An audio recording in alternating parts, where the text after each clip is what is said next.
Hello, ನನ್ನ ಹೆಸರು ಅಭಿಷೇಕ್ ಅಂತ. ನನಗೆ ಆ್ಯಕ್ಚುಲಿ ಹೇರ್ ಫಾಲಿಂಗ್ ಇಶ್ಯೂ ಇತ್ತು. ಅದಾದಮೇಲೆ ಫ್ರಂಟಲ್ ಮತ್ತು ಕ್ರೌನ್ ಪಾರ್ಟಲ್ಲಿ ಸ್ವಲ್ಪ ಸ್ಪೇಸ್ ಆಗಿತ್ತು.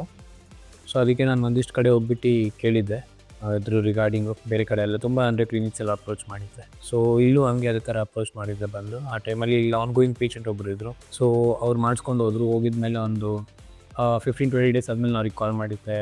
ಅವ್ರು ಅವಾಗ ಹೇಳಿದ್ರು ಇನ್ಸೈಟ್ ಎಲ್ಲ ಹೆಂಗಿತ್ತು ಏನು ಅಂತ.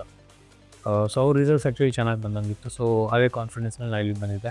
ಸೊ ಬಂದುಬಿಟ್ಟು ನಾನು ಮಾಡಿಸ್ಕೊಂಡು ಇವಾಗ 6 ಮಂತ್ಸ್ ಆಗಿದೆ ನಾನು ಮಾಡಿಸ್ಕೊಂಡು. ಪೇಯ್ನ್ಫುಲ್ ಅಂತ ಏನಿದ್ರೆ ಏನೂ ಇರಲ್ಲ ಆ ಥರ.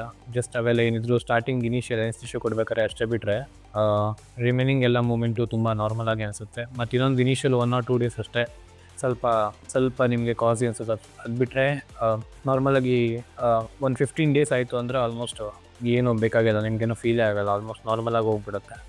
ಸೊ ರಿಸಲ್ಟ್ಸ್ 6 ಮಂತ್ಸಲ್ಲಿ ನೀವೇ ನೋಡ್ತಿದ್ದೀರಾ ಇವಾಗ ನಂದು ಹೆಂಗಿದೆ ಅಂತ.